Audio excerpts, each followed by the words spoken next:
शुभकामना करते हैं।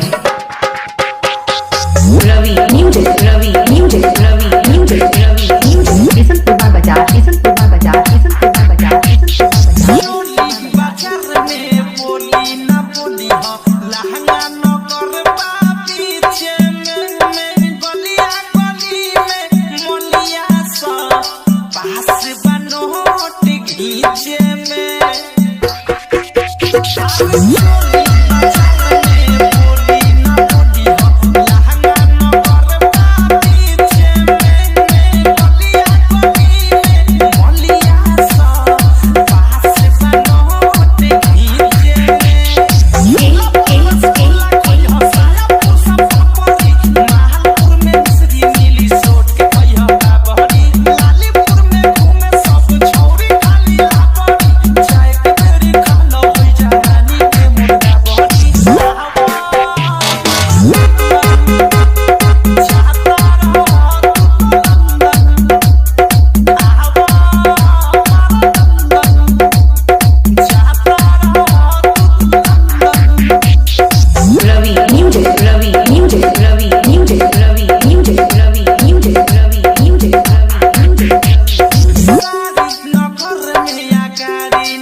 राजा मुहरा फूट जाई।